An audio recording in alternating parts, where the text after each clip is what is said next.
Hello.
Anybody there?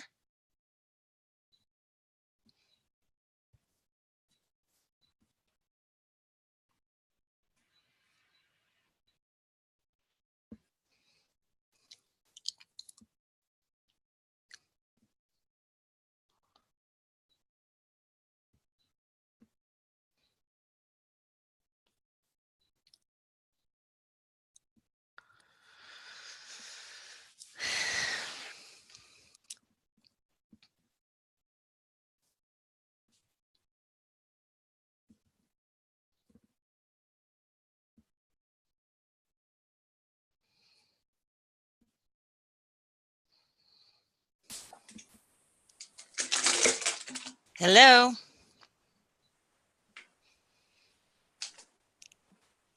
Marie and Brian, are you there? Brian's here.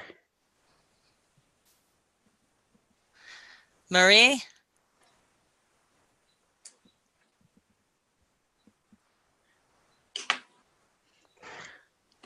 Did Marie know? Hello? Hi, Maria, are you there?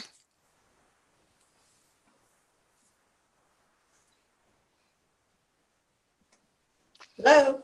Hi, Marie. Can you hear us? I can. Hi, All Marie. right. Hi there. How are you guys doing?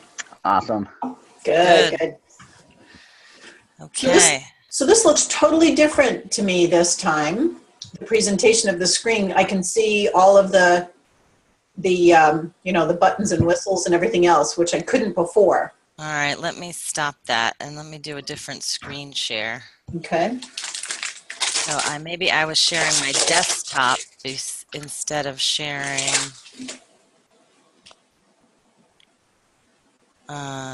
share screen. I don't want to share my desktop. I want to share just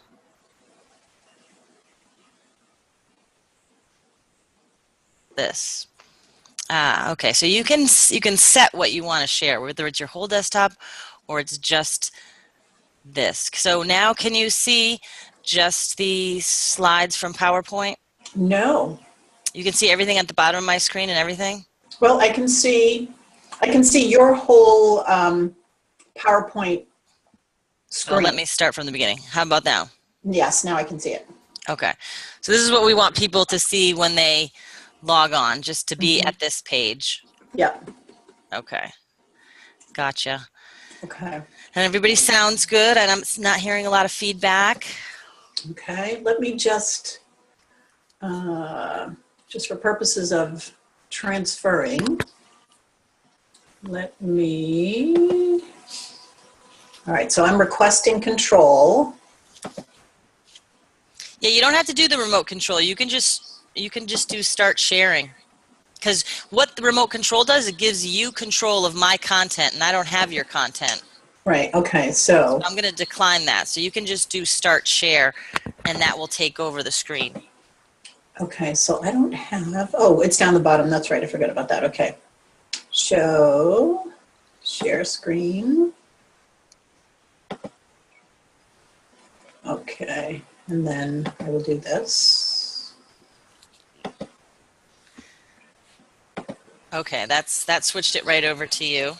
Okay, and you can see my slide now, right? Yep. Okay, perfect. Great. And then when you do that, we'll start the first poll when you have that on the page. Okay. Yep. And even when I have, when I'm sharing, you can still do the poll on top of that. Yeah. Okay. Yep. Yeah. So let's see. Did you give it back to me? Because I stopped sharing. You stopped sharing. Okay. So let me share. Go back to share screen. Go back here. Okay. All right. And then we will do from the beginning. Okay. All right. So I think we're good to go. I think we've got the polls. I think this is going to be great. I'm excited. Okay. Yay! Did you check to see if we had any more last minute registrants? We got up to 50. Here, let me just stop share. Let me go back in. And yeah, we had one new person join. So we got to 50. We got to the 50 mark. So woohoo! All right. Yeah. Hey, Trish, are we logging back in to the webinar at 12, or are we just going from here? No, we just go from here. Super. So where am I? Here we go. Let me get back here so I don't get lost. So what I have to do is just hit the broadcast button. So right now I can see on mine that it says not broadcasting. So as soon as I start broadcasting, people will be able to join. Oh, okay. So even if they dialed in right now, they're not hearing anything or whatever. Correct. Okay. Yeah, okay. that's the nice thing about practice mode. Yeah. I'm hearing like crinkling or something. Who's eating? That's me. I'm I'm having a protein bar just before we start, so that will be done before we go. Okay. The audio is really good on Zoom. Good. Oh gosh, you guys, I'm so happy to wake up and have this cool air, but have it be sunny, huh? Mm-hmm. Yep. Open my windows. I know, much better than the past couple of days. It's been crazy. I'm not a big air conditioning fan, so. Me either, and I don't even have one, so I'm like, I sleep down in my basement on my futon. It's a done over basement, but you know, on my futon when it's really hot like that. So, but you know what? It's better than the cold rain we had from seems like months. Yeah, I'd rather have that. Give me the heat. Mm-hmm. Bring on the heat. Yeah. Okay, almost done with the bar. That's funny. All right. Well, we're a little bit early, but that's better that things are working out. Mm-hmm. Of course, you know, at like 11 o'clock, I lost my internet, and I was like, oh no. out. And I said, well, I better restart my computer because everything else in the house was fine. Everybody else's Wi-Fi was working, you know, so I knew. So then I restart my computer and 75,000 updates are going on. Oh man. I'm watching, you know, time was like standing still as I was watching the percentage, and I was like, are you kidding me? Not today. That's just to keep life interesting. Yep. Keep me on my toes, that's for sure. Well, I think even we have 50 people, but I have to say this, that we've done these webinars through another training company, and I feel like we got 50 quality direct contacts.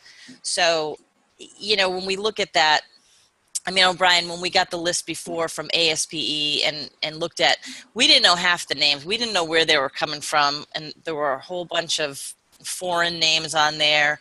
The people didn't show up. So I feel like the 50 people that registered are quality contacts for us. Do you know a lot of the names on there? Yep. Great. Yeah, definitely. I'd say close to a dozen are names I recognize. Great. People I've talked to. So yeah, this is great. Great. Yeah. Oh, I did get an email. It was funny at 11:30, and I got it from Zoom. It said, "You have one participant waiting," and it was 11:30, and it was Edie from Unifirst, Brian. A little early. She must have, I'm figuring, she was probably checking to see that she could log in and that it worked for her, So. But I have, let me see. I'll probably wait until 11:58 and then go ahead and broadcast. Okay. So I'm hearing a little bit of feedback. I don't know. I am Somebody too. has their... Brian, you got a headset on? I don't, but I think I'll put it in now. The funny thing, I wasn't doing anything. I'm just sitting here. Yeah, no, it's hearing us and playing us back to ourselves. Yeah, it's when we talk, we hear it. Oh, I gotcha. All right. Well, I'll figure something out.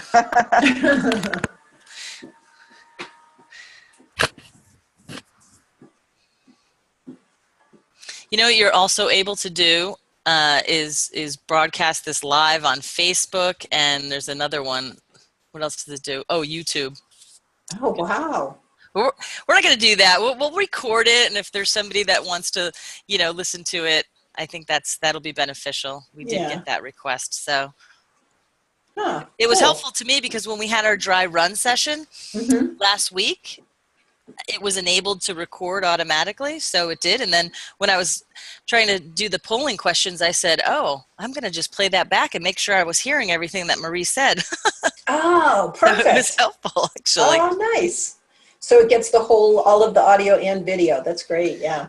Yeah, it records 3 ways. It records everything, and then it records just audio, and I think I don't know if it's just video, but there's a couple different ways that you can do it. Great. All right. So let's see if we can broadcast. Okay, here goes. The webinar is now broadcasting to all attendees.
Well, good afternoon. Good afternoon, everyone. We're waiting as attendees join us. We've got a few folks that are online, and we're waiting for a few more.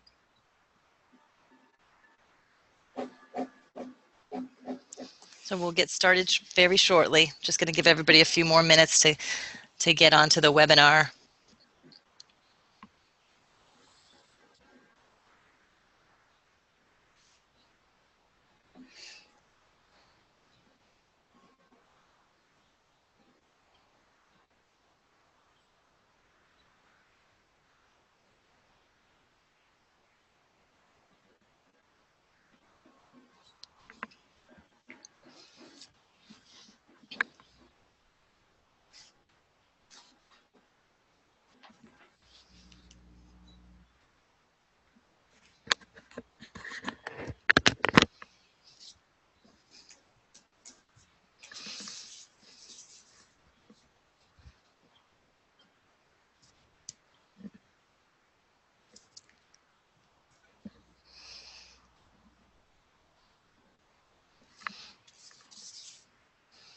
Okay, we've got folks joining, and I just want to let you know we're going to get started very shortly. We're just giving everybody a little bit of time to log on to the webinar.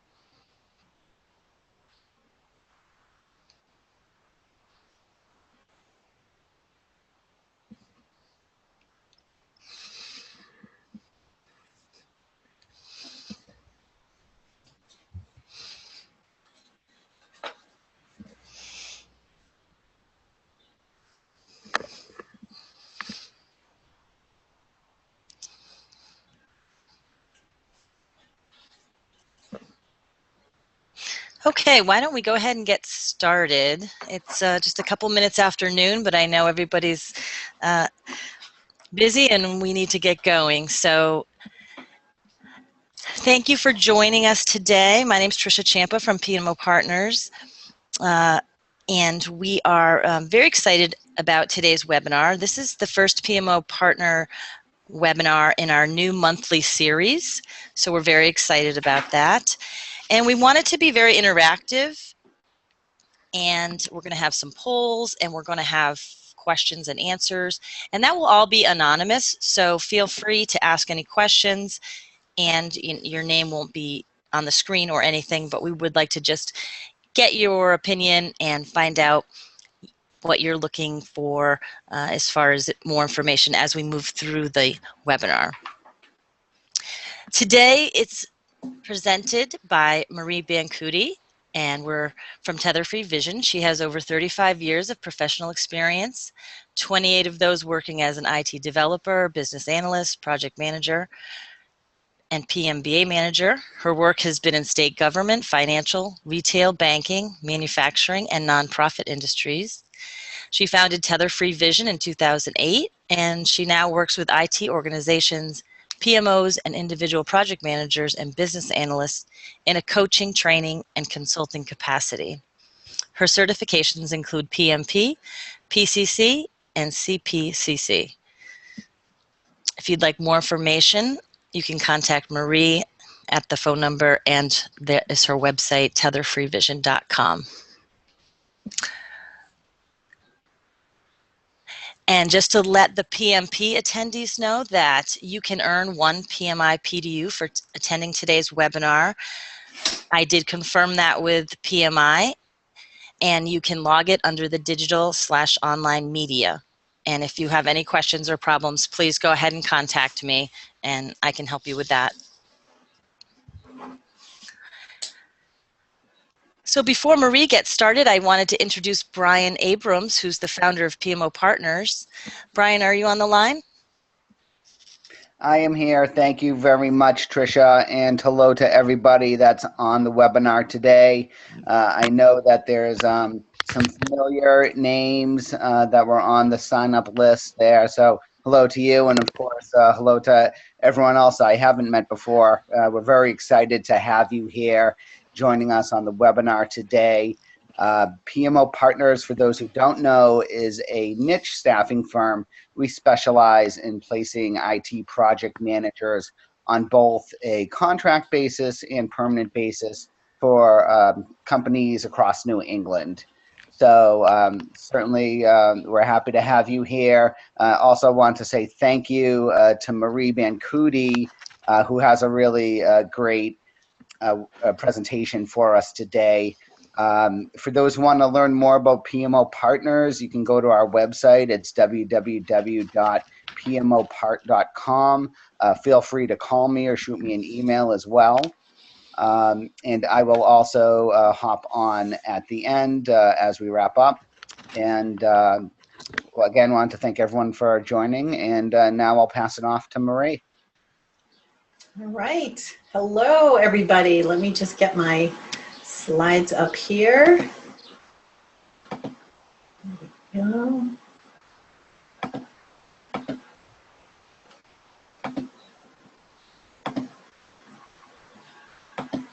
All right.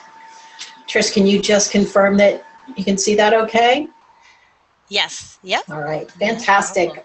All right. Well, welcome everybody. And I saw some familiar names out there. Glad to see that you guys are joining us. And again, welcome to everybody else who's here as well. I am thrilled to be doing this presentation. This is one of my favorite ones, and I typically will do this with a live audience and in person, and like to keep it very conversational. So as Trish had mentioned, we'd like to try to do that the best way possible here on the webinar. So please do open up your chat boxes and put in any questions or comments that you might have, and we'll be checking in with you along the way as well. But before we get started, what I'd like to do, we were curious about who's showing up and what brought you here. What is your interest in this topic that is, I think, relevant to everybody, regardless of whether or not you're a PM? But what brought you here? Was it just general interest? Was it something that perhaps you're struggling with right now around being able to influence people in your work life, in your personal life? So we've got a poll here that Trish is going to put up for us, and go ahead and take a second to answer the question there and just kind of give us an idea of what your interest is here. And I'm not seeing the poll, so. Yeah, it's still loading right now. Okay. So we're gonna I see the numbers coming in, people are reporting, and I'm just gonna give it a few minutes. We have a few other folks that need to vote. We've got about 65% of people voted right now. Perfect. All right. Something that I know we all deal with. Yeah. Okay. So, well, we've got an 80% vote. So I'm going to go ahead and end the poll and share the results. Okay. So, can you see the results? Not yet. So I'm wondering if I need to stop sharing.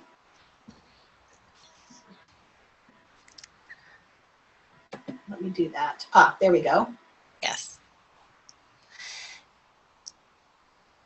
Okay. Yeah, so 18% are currently having issue with project team members. 29% have had issues in the past with project team members. But general interest in the topic seems to be the biggest percentage at 76. Okay, good to know. All right. I'm going to bring my slide back up again. Okay, there we go. All right, so that's helpful just to know that kind of general interest. And again, I'd love to keep this conversational, so let me know if you've got something to add or a question about what I'm saying.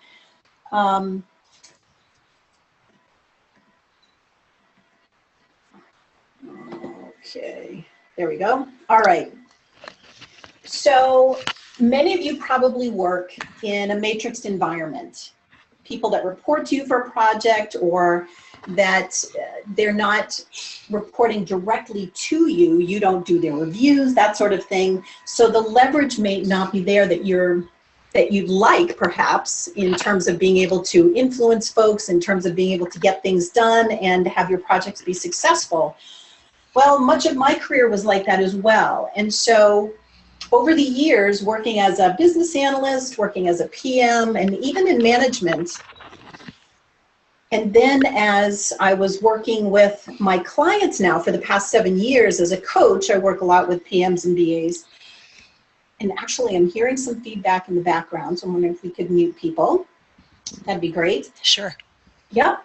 And so working with my clients and in my past experience as well, some themes started to arise in terms of how to approach becoming more influential, or how to be able to work with people more effectively to motivate them and to get them to do things that we need to do to make our project successful. So some of these things that started to arise for me are the 7 keys that I want to talk about today. So character, expertise, relationships, and a subset of those relationships are key stakeholders. How we work with those people, those relationships, and collaborating, and our communication style. And then there's just sort of this other category that is a catch-all. So I called that perspective, passion, and the greater good. So it's kind of the catch-all of all the other ideas or things that might show up. And I don't care who you are, what role you're playing, we all have certain people in our lives or in our work lives that make it challenging for us sometimes to be able to be successful. And so that's what we're going to talk about today, about how to work through some of those things. What's true about this presentation is that it's not rocket science. It's probably nothing new. And it's things that you have probably experienced, some things that you've used, some things that you've done before or that are aware of. But I think hopefully what will be helpful for you here is that it's a place to bring it all together, to revisit and bring awareness around it, and to put together some action steps, some things that you can take away and start to shift things for you at work. And there's actually a worksheet that we're going to send you afterwards that will give you some steps that go along with the things that we're going to talk about here and help you to put together a plan of action. All right. So Trish, I am still hearing some noise in the background, not sure where that's coming from or if there's anything we can do about it. But, okay. All right. Let's see. I'll try this. Okay. All right. So character, let's start with that. What does character have to do with being able to influence? You know, a question that I typically throw out to the audience. Well, it's about how we show up, right? It's who we are and our impact on the world. It plays into how people see us and how we interact with them on a regular basis. And so talking about character and what to do with that in terms of influence isn't about being disingenuous or phony, but it's about truly stepping into leading by example, right? So thinking about the ways in which you would like people to be able to interact with you, the ways in which you would like to be able to work with folks, collaborate with folks, communicate with folks, all those sorts of things. And so choosing to lead by example, so stepping into and embodying that type of character that you'd like to see in others. It's about being respectful. It's about being authentic. And again, not this disingenuous, phony way of showing up, but really bringing your full self to work and connecting with folks on that level. It's about building trust and credibility, which are huge in terms of your character and how you come across with folks in the work world. And there's actually part of the worksheet that you're going to receive. There's a list of 26 trust and credibility builders that I put together. And what I do with those is typically I work with my clients around this list. So there's 26 of them, which is not by mistake. So there's 52 weeks in a year, or 26 in 6 months. And so what folks can do is take that list and look at the ones that resonate with you first as the ones that you know that you need to work on. Things such as communicating dependably and thoroughly, right? So there's certain things that we can do immediately when we walk into a room for the very first time and meet people on a project, let's say, that will help to build our trust and credibility within that moment, within the room. Things like body language, things like eye contact, giving a firm handshake, having an open stance, an open body language, your tone, your pace of speaking. Those sorts of things can start to set the stage for building trust and credibility in a new relationship. Those things you can do almost immediately and work with continuously. And then there are other things that take time and consistency to build that trust, build that credibility within a relationship. So things like I said, communicating very dependably, very thoroughly on a very consistent basis. Being proactive about addressing issues that show up, and about productivity, those sorts of things. Following through, especially when you say that you're going to do something. So those sorts of things are the things that need time and consistency to continue to build trust and credibility. Those sorts of things are on this list of 26 items, and you can take those and work on one per week, or work on one for every 2 weeks. And within 6 months or a year, you can find that things will start to shift. Very subtly at first, but over time, if you work on one at a time and then continue to build on them, you're not leaving each one behind, you're continuing to build on that and work on it. It will be amazing to you over 6 months or a year how things can start to shift in your relationships if you're paying attention to all of these. So a lot of them, it's just about awareness and putting your focus there. So we'll give you that worksheet afterwards, but that's about building the trust and credibility, which adds to your character and how that relates to being influential. Stepping in and helping to resolve issues, even when it's not your responsibility, or when it's not something that's related to your project. Stepping in and helping folks because you might have an understanding, you might have some insight, things like that. Absolutely adds to your character and who you be when you connect with folks at work. And then admitting when you're wrong or when you've made a mistake. Not an easy thing to do. Not an easy thing to do, especially when you've made a mistake or when you've been really adamant about something and it doesn't turn out the way that you thought it would.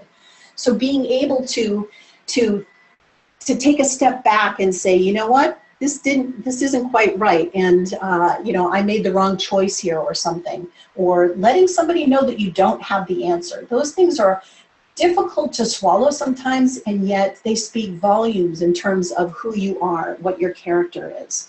And when you're doing that within a relationship, within a project team, it says a lot about who you are and how you can be trusted, that sort of thing. All right, so expertise is the next area that I think really helps to build influence with folks, helps to build on your character, helps to build that trust and credibility. So looking at your content knowledge. So we all work in different industries. You might be in healthcare, you might be in banking, insurance, whatever it might be. How much of that content knowledge do you own, right? So how much do you understand the business unit that you're supporting as a project manager? How much do you need to learn? How much do you need to understand about their process, about their issues, that sort of thing? So are there areas that you could sit down and think about and say, you know what, this is an area that I could go and perhaps shadow one of my stakeholders for an afternoon and just ask questions and just watch what they do on a regular basis. So what is some of the content, what research could you do in the background to learn a little bit more about your industry or about what your particular group that you're supporting is doing? And then there's filling in the gaps of your experience. So again, as a project manager, or whether you're a business analyst, whatever role you're playing, there are probably aspects of your role that you either haven't had the opportunity to have a lot of experience with, or the experience that you have had hasn't given you enough meat, right? So you haven't been able to dive into it enough. I know as an example for myself, when I was a project manager, I worked for years as a project manager, but I never had the opportunity to do anything with procurement. So that's a whole area of experience that I don't have that I could look to fill in. So I might look for a project that would have something where I could start to use those skills and develop those skills. Or maybe do a volunteer project for an organization that might need something like that, that would give you that experience. So taking a step back and thinking about what are the experience gaps that you might have that would help you either in the job that you're doing now or the next job that you might be looking for later. And having that experience and having that content knowledge, so filling in those gaps for both of those areas really helps in terms of your credibility and your influence with folks when you're somebody that potentially has the answers that they need, that sort of thing. Practicing thought leadership. So not just doing your job, but maybe learning a bit more. Again, doing some research, reading a book, bringing in some interesting new approach that's out there that you can bring back to your organization, back to your team, a new piece of software, something like that. Bringing a new way of working or approaching something into your work environment is a way to start to set up that thought leadership piece, part of your credibility, part of your character there. And like I was saying before, in terms of the content, knowledge, and experience, getting to know your stakeholders, their process, their culture, the vision, the needs that they have. So do you fully understand what keeps the people that you support, do you understand what keeps them up at night? On a Sunday evening before they have to go in on Monday morning, what is it that gets them all stressed out because they've got to start another week with this? So do you understand the process that they do? What is the process of the business that they are running that you need to support? How much of that do you understand? Do you understand the vision that they're looking to take their business towards? What are their thoughts about where they want to go and how you might be able to support them? Again, so setting yourself up as a go-to person, a resource, a partner that they can come to, but you need to understand all those things first. Demonstrating hunger to learn and understand, right? So partnering with them, setting yourself up as a partner. Being generous with the knowledge and information that you do have. So what is it that maybe you've been with this organization for years and there's some new folks that you might be able to mentor or take under your wing or to show a process that they aren't familiar with, that sort of thing. Again, setting yourself up as that go-to person, that person with the expertise that they can lean into. And then realizing that it's okay to say, I don't have the answer to that, but I'll find out, and then doing that. So again, going back to that credibility piece, the part where they can trust you, that if you don't have an answer for them immediately because they've asked you for numbers or statistics or something like that, that they can trust that you'll go back and find that out. Or if you don't know how a particular process runs, that you will learn that and come back to them. It's okay to say, I don't know. Leads much more to that trust and credibility versus making something up in the moment just because you think you need to have an answer. So things like that, really important in terms of filling in your expertise and becoming that person that's knowledgeable that folks can lean into and go to when they need an answer. All right, so we've got another poll for you here. All right, this is your turn now around expertise. And Trish, I think I'm gonna have to stop sharing for that to come up. Yeah, I'm going to go ahead and launch this next poll about expertise.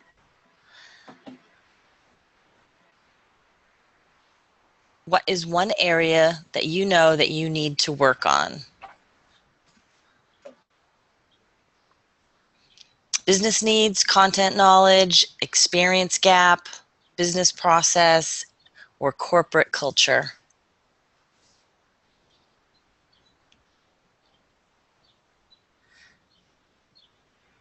And so look at this through the filter of being able to influence folks more, right? So if you were to spend some time and invest some time in one or more of these areas, how would that help to make you more influential?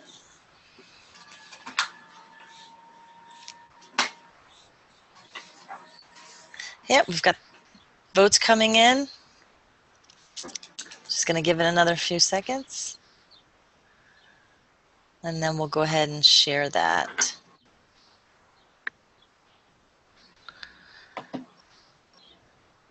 So we have content knowledge coming out as the number one at 38%. Then we have business needs at 27%, business process 19, and then the last two, experience gap and corporate culture. Okay, great. Yeah, so just taking that moment to think about that allows you to think about, okay, so maybe what's a step that you can take next week? And again, part of the worksheet that we'll give you gives you some more questions that you can look at around that. All right, very cool. Great. Okay, so I'm going to bring my slides back up again here. And okay, so we'll move on to relationships now. And every time I do this presentation, I say I've got to move this up first because this for me is the absolute most important piece. So investing in the relationships is almost like way back when we used to get some decent interest on our money in the bank. It's like putting your change in the bank every single day and allowing that money to compound over time with interest. Relationships are the same way. If you think about relationships at work or relationships in your life as being on a continuum where all the way to the left-hand side is somebody, a complete stranger to you that you've never met yet.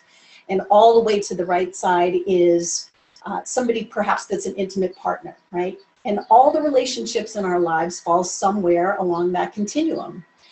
And if you think about each relationship and each interaction with each relationship, and if your goal is to, every single time you interact with a person at work, let's say, that you are able to take that relationship up just one notch to the right, maybe even a half a notch up to the right, just based on that interaction. And if you have that goal, it can, like we're saying, amazingly shift your stance in terms of being influential with them. So in terms of relationships, I know a lot of people look at networking and think about that as a dirty word. They hate to network, right? So there's going to networking events where maybe you don't know anybody or you only know a couple of people, and it's really painful for a lot of people. I used to not like networking at all. Or there's networking internally within your organization, right? How do you meet other folks that you're not working with on a regular basis? And should you even bother, right? So what I like to do is work with folks around shifting their whole perspective on networking. And rather than thinking about putting the pressure on yourself about going into an event or going into a group of people and trying to sell yourself or tell people, you know, what's my elevator speech, that sort of thing. Go in there and put on your curiosity hat. So walk into the room and ask questions of other people. Get curious about who they are, and not just what they do, but really who they are. So really mining for, oh, sorry about that. There we go, mining for shared values and interests. So getting to know folks on a different level, finding out what's important to them. Do they have kids? What do they do on the weekend? Where do they want to go for vacations? That sort of thing. And finding out about those folks, because in those conversations, their values come out. And so you start to understand a little bit more about what's important to someone, and that's reflected in the work they do as well. So connecting with people on a very different level. And then becoming a connector as well. I love meeting new people and finding out what their needs are. If somebody's looking for a job, or if they're looking to hire somebody, or if they're looking to take a class, something like that. And then being able to remember a conversation I had with someone last week and being able to connect those people.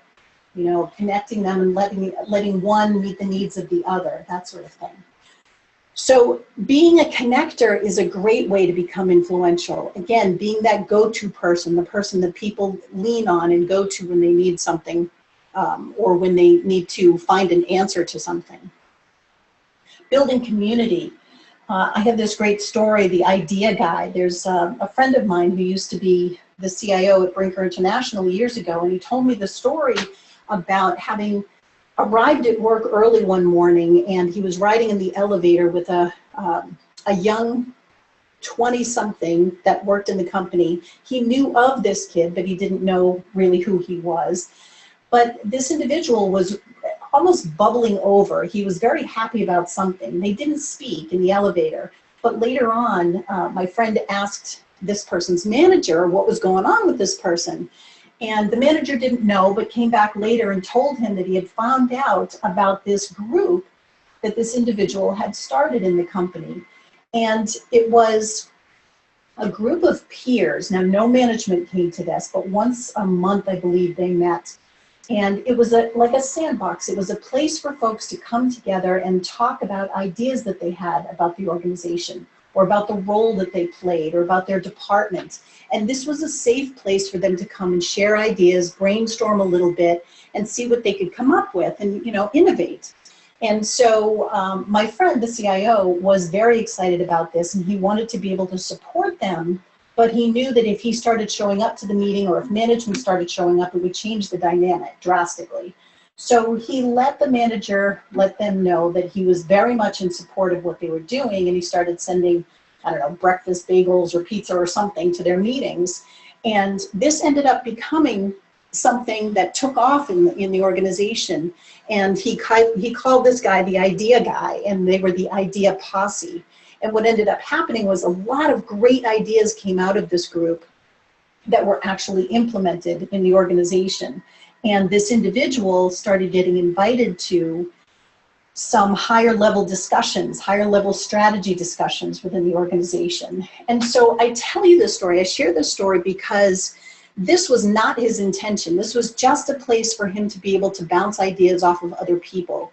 And what ended up happening was he became super influential, and he created this group within the company that started to make a difference within the organization. No recognition was expected in the beginning at all. And so think about doing that kind of thing, maybe creating an opportunity for folks to come together in whatever form that takes. Doesn't have to be the idea posse, but building a community, building a place for folks to get together and just talk about what some of the issues that they're dealing with, that sort of thing. Huge in terms of being able to build your influence with folks in your community. Acknowledging people in their efforts. So this is, you know, I joke with people about the concept of the drive-by acknowledgement. It takes absolutely nothing out of you, nothing from you, as you're walking down the hall, to be able to pop your head into somebody's cube and just very quickly say to them, you know, that was a great job you did on the report in that meeting today. Thanks so much. You know, takes nothing from you to take that moment to acknowledge them, and you probably made their day, maybe their week, maybe their month, who knows. But making sure that you, whether people report into you or not, they could be your peers, they could be your manager, to take a moment and just acknowledge people. Let them know that you see the effort that they're putting in. Huge in terms of connection and relationship. And then I also like to challenge people to connect with people in all levels of the organization. You know, it's very easy for us to go to lunch with, get coffee with, to connect with the folks that we work with on a daily basis, that we get to know just by working with them. But who are the folks in your company that you really should be getting to know? Some of your business stakeholders a little bit better, perhaps. Maybe reaching up to your management, maybe the VP level, you know. They're people too. And so simple things that you can do, like if you're in the cafeteria getting a cup of coffee and the VP is standing behind you in line, perhaps buying that coffee, or just saying, hey, do you have a moment to just sit and talk for a bit? Just very small things that you can do to connect with folks and challenge yourself to step outside of that comfort zone and connect with other folks in the organization. Key stakeholders. So this is, again, a subset of the relationship piece, but a very important subset of that, right? So talking about engaging your advocates and investing in your allies. So advocates are typically people who speak for or support our project, our group, our effort, our team, whatever that might be. So these are folks that are advocating for us, speaking for, maybe sponsoring. An ally is typically somebody within the group, but they're also a voice for the group. They're also advocating for us, right? So making sure that you're taking time to engage in those relationships, to invest in those, and making sure that you are keeping them as advocates and allies, right? So meeting their needs as well. Connecting with the influencers and nurturing the insiders as well as the outsiders, right? So we all know the influencers in our organization. There are those people, whether you go to a PMI meeting or anywhere you go, there's always that person that walks into a room and just by entering somehow grabs everybody's attention. There's something about the way they dress, their presence, the way they speak, whatever that might be. But they're very easily connecting with folks, and they tend to be the big influencers. Connect with those folks, build relationship with them. Really important, especially if you're about to put a proposal forth, or if you need to be able to work with the team to take your project in a direction that maybe is not very easily put forth. If you're connecting with these influencers that already have a network of people that trust them and work with them very easily, if you invest in that kind of relationship, that helps to make that easier as well. And then working with the insiders and the outsiders. So there's folks that are in your project, in your department that you work with on a regular basis. What about the folks that are maybe impacted by the project that you're working on in a very small way perhaps, but also are influencers out there, also people that you should be making sure that you're paying attention to and building relationship with. And then proactively connecting with those saboteurs out there. We all have the Eeyore in our departments or our projects, the person that sits in the corner of the room with their arms folded, and no matter what gets put on the table, they're like, nope, can't do it, not gonna work, we don't have the money, we don't have the people, whatever it might be, but they're the naysayers, always. These people are very important to be able to build relationship with, to be able to find out what are their issues. You know, there perhaps there's some wisdom in the naysayer, in what they're saying no to, and so really important for you to understand what those issues are, what the things are that they're bringing to the table themselves, what's behind the no. So taking some time, especially if you're about to bring a proposal to the table or direct your team in a certain way, to have a conversation with them first. If you know that they're going to be in this meeting and say no to everything already, have a conversation with them separately first and discuss what their issues might be. See if you can work through some of those issues ahead of time, find out what their objections are, and see if there's a way to do that so that you can then have a more successful discussion, brainstorming discussion or whatever it might be, and not have them being a roadblock all the time. You'd be amazed if you actually put some time into those relationships, how much easier decisions can be made. And when you get a potential saboteur to become an advocate or an ally for you, huge shift in terms of being able to influence the rest of the group. Okay, so in terms of relationship awareness, again, on this worksheet that you're going to get, there's a table that's going to look like this here, and this is an exercise that you can go through, because it's nice to talk about theory and building relationship with folks, but taking action really makes a difference. So there's a table that you can go through, and this kind of triggers for you all the different types of relationships that you might be working with.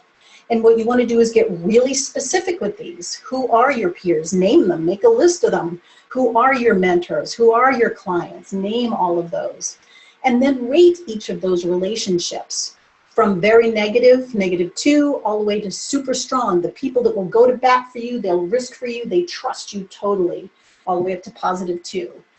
And then thinking about where those fall on that continuum of relationship, and what's one thing that you can do, one simple little thing that you can do, like stop by and say, hey, that was a great presentation, that will begin to shift that relationship.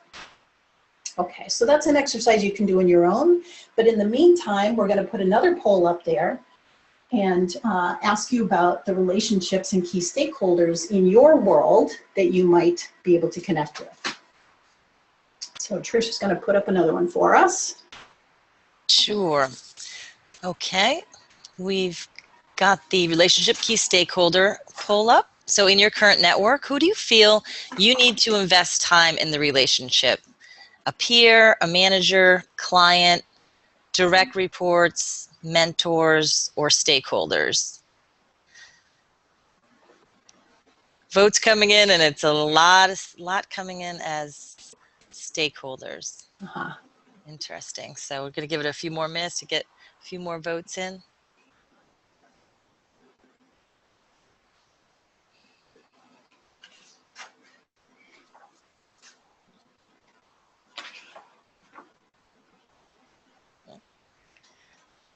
Okay.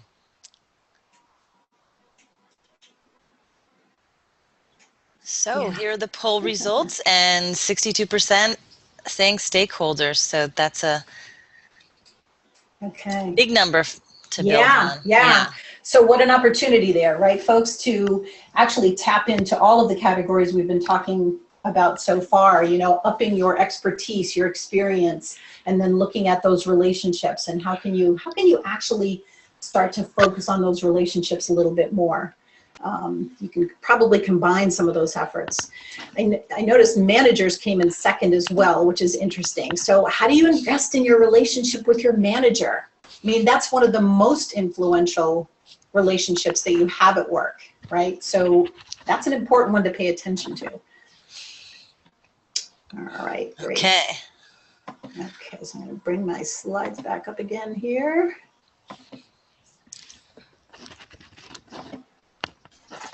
All right, so collaboration is the next category.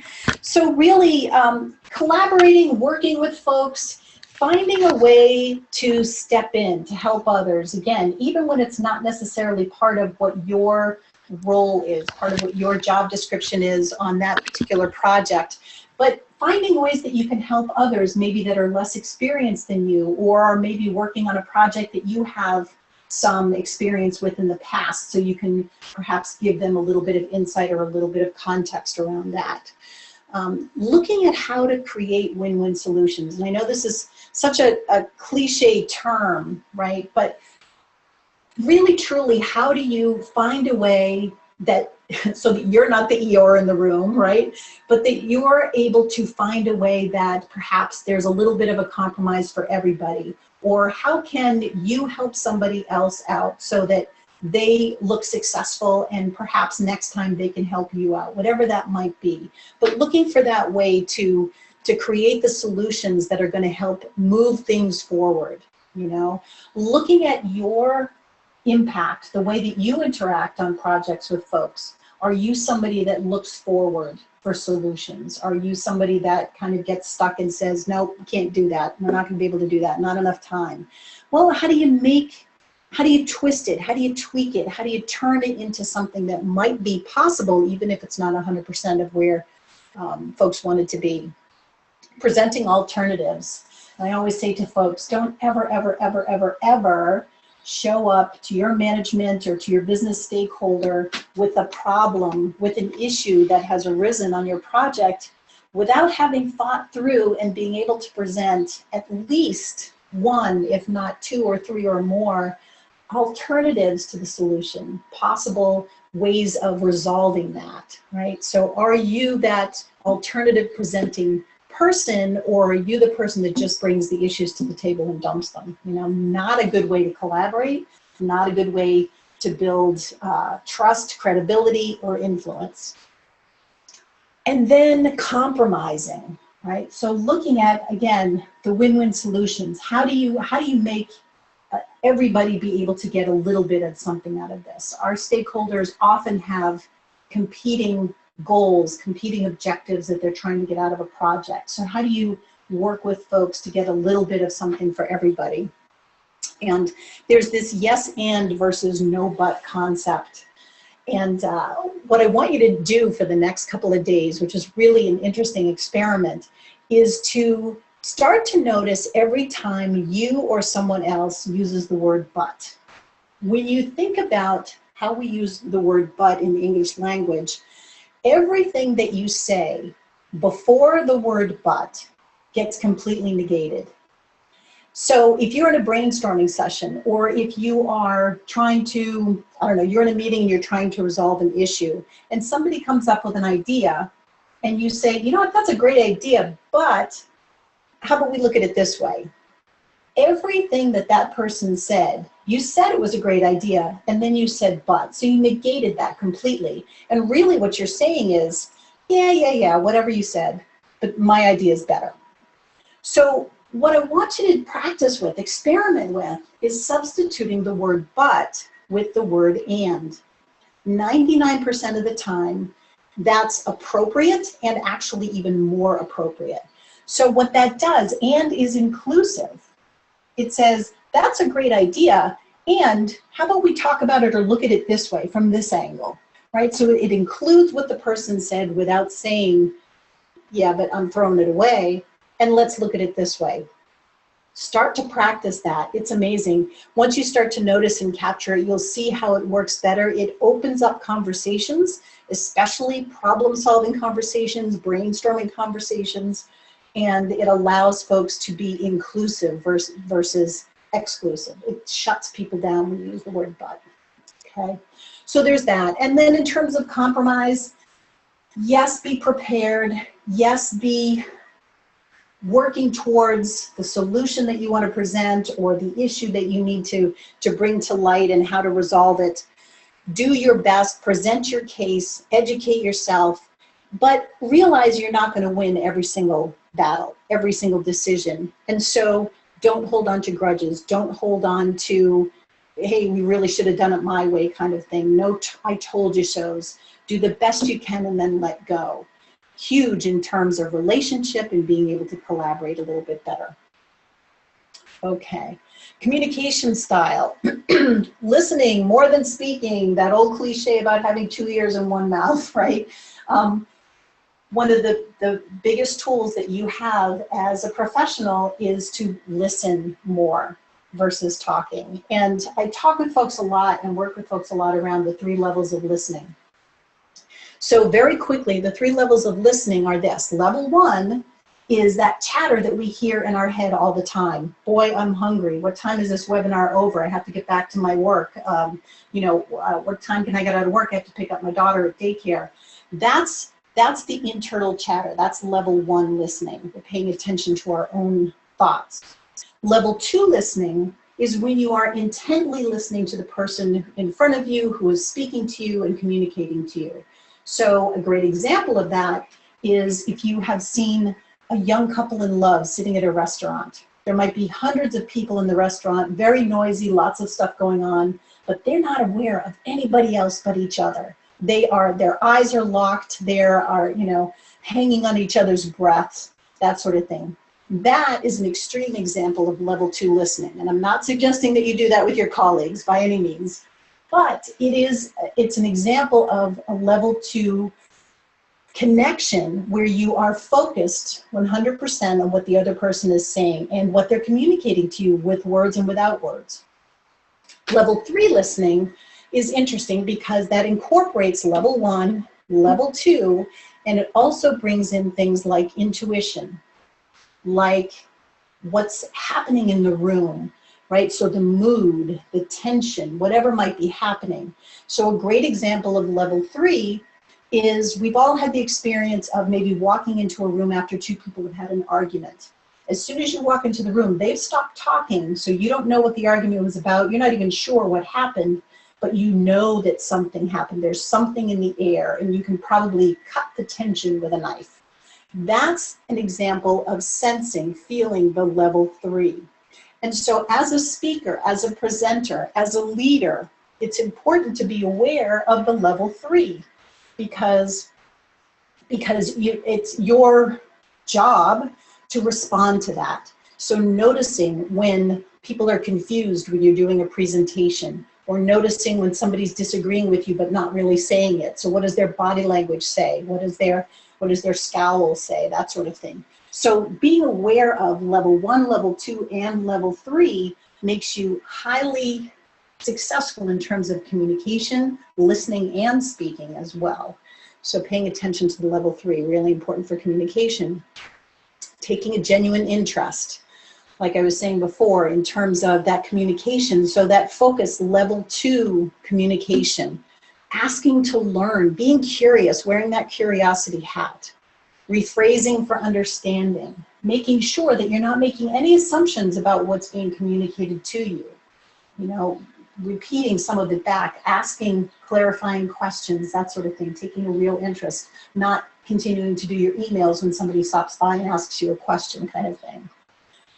Speaking to what you hear, right? So when you are giving a presentation, when you're bringing a topic to discuss to a meeting with your team, sure, be prepared, have all of the information that you need to present, but be ready to dance in the moment as well, right? So when an issue gets brought or a question gets brought to the table that you didn't prepare for, being able to respond to that. Again, that's a bit of the listening level 3 and responding to that, right? So not just continuing on with your presentation.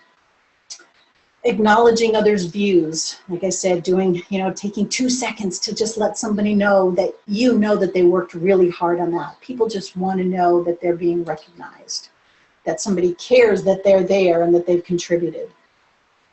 Speaking their language, especially with our key stakeholders, right? And so we talked a lot about relationships with the key stakeholders. How much do you understand their language, their business language? What are their acronyms? What are the terms that they use? What are some of the concepts that they use? How much can you learn about that and speak about that?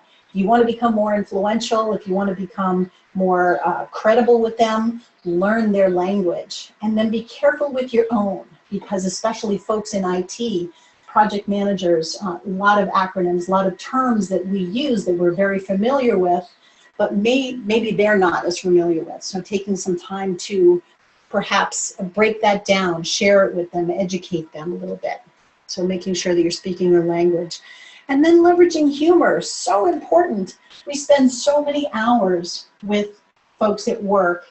And so, you know, thinking about not taking ourselves so seriously all the time. We don't have to have that overly professional business mask on all the time, you know, allowing ourselves to be human. And doesn't mean you have to be a stand-up comic or anything, but just, you know, just not taking ourselves so seriously and bringing some humor into our everyday.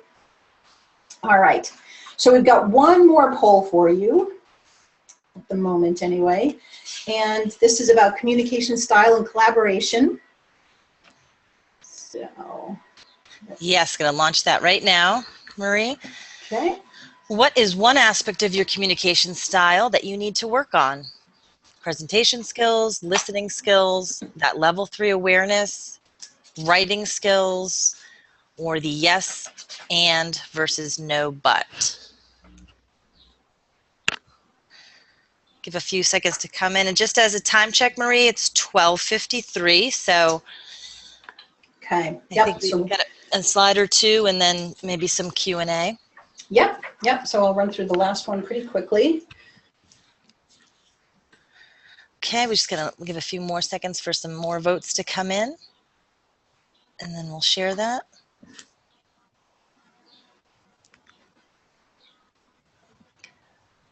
Okay, let's end that, and we'll share those results. And presentation skills coming out on top at 35%, and the yes and versus no but next at 30%, and then level 3 awareness, 26%. Interesting. Okay, yeah. And, you know, actually the yes and no but, level 3 awareness, and presentation skills all work very nicely together. So you can practice all 3 of those at the same time. If anybody's looking for any assistance with any of those or more information, please reach out to me. You've got my contact information. I'm happy to work with you on that. All right, fantastic. So let's get back to the slides. And we will talk about this last category, which I said is sort of the catch-all. So I'm just going to go through this pretty quickly so we have time for questions. The perspective, passion, and greater good. So really just, again, sort of like leveraging humor, right? So not taking ourselves so seriously. Sometimes just taking a step back and looking at the bigger picture. What is the overall impact that you have on your relationships and your interactions, and what is the one that you actually want to have, right? So sometimes they're not aligned. So being aware of that and then being intentional with it as well. Appealing to core beliefs, right? Going for the why. So when you are trying to be influential, when you are trying to work with folks and help folks, support them, provide service to them, understanding what their beliefs are about the situation. Change is really hard. So if you're putting in a project that's going to be changing job descriptions or just adjusting things in a way that may be overwhelming to folks, taking time to understand that, to understand what's going on for them and what some of their resistance is, what some of the emotion is behind it if it's a big change. Understanding the why. So if you're trying to put forth a proposal, if you're trying to change something up drastically, speaking to the why. Why is this going? How is this going to benefit them? Why do they care about this? Not why is this good for you, for your team, for the organization as an overall initiative, but why does it matter to them? Why should they care about this? And why is it good for them? Picking your battles, you know, making sure that you're not trashing relationships just to be right in a situation or just to get your idea across, that sort of thing. Checking your perspective, your assumptions, your energy, your essence. Are you that Eeyore that shows up to the meetings? Are you a person that, you know, before you go into a discussion with a difficult group, are you already deciding, oh, this is going to be horrible. I know that it's going to be really hard to do this. I probably won't get them to say yes. Or do you go in with a positive attitude, open to possibility and seeing what might happen instead? So checking your perspective before you even go into a situation, checking your assumptions about that and bringing your energy level up. Are you that positive person that walks into the situation? And how can you make it a little bit more fun, more positive for your team, for the people that you work with? Again, we spend so much time with folks all the time, so I can switch things around a little bit. Okay, one last poll that we're going to do. We'll make this one really quickly.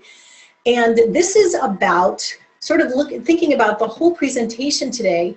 What action do you want to commit to taking to? Which of these key areas do you want to start to look at and take some action on tomorrow? And again, you're going to get this worksheet that's going to prompt you with some additional questions. So just for now, picking one of those 7 key areas, one that you know in your quiet moments, this is really something I need to pay attention to. And go ahead and select one of those. Let's see kind of where everybody is.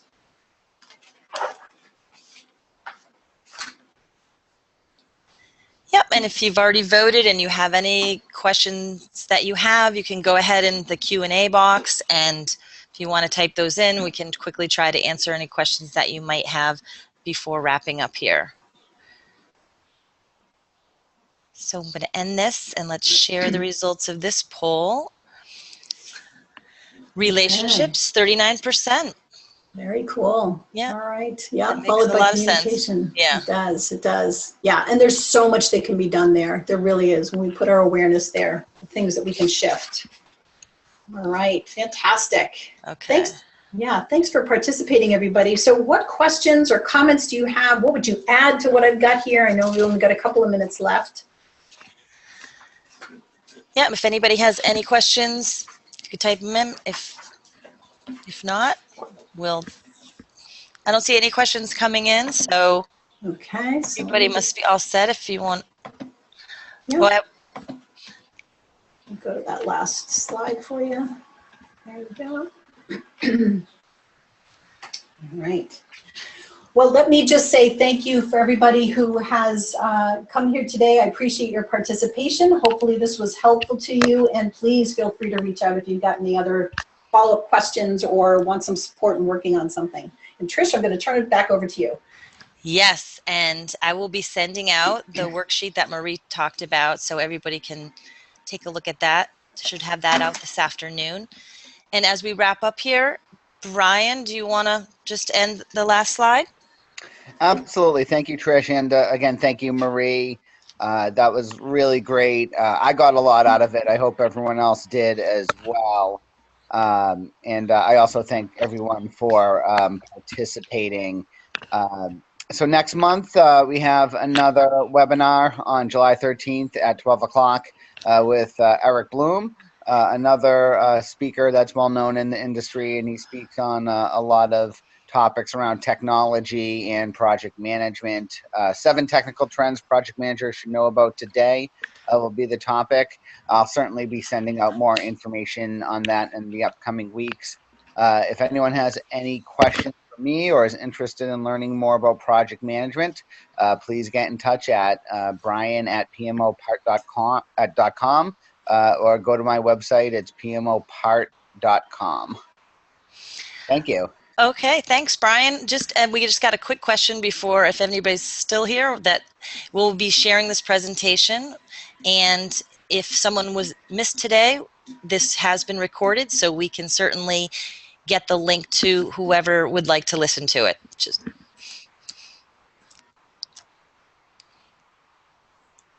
Okay.